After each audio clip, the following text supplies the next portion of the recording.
જો આ છે ને 2 ગ્લાસ છે, એમાં બોલ છે, પછી છે ને તમારે એમાંથી પાણી છે ને એ આ ટબમાં નાખવાનું છે. પણ કઈ રીતે નાખવાનું છે ને, દડો એમાંથી પડે ભૂરુમે તેમનો અડતો દડાને હાથ અડાડવાનો નથી. એવી રીતે આવા જ અમારા જો નવા નવા વિડીયો જોવા હોય તો અમારી ચેનલને સબસ્ક્રાઇબ કરી દેજો.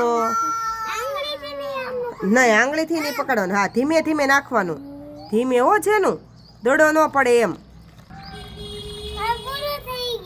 હાલ જેનું તું કરે. વાહ, વેરી ગુડ જેનું. જેનાથી બોલ અંદર વયો ગયો, પણ મસ્ત રમી જેનું. એ તે ફિટ કરી દીધો છે એટલે. હા, મજા આવી રમવામાં.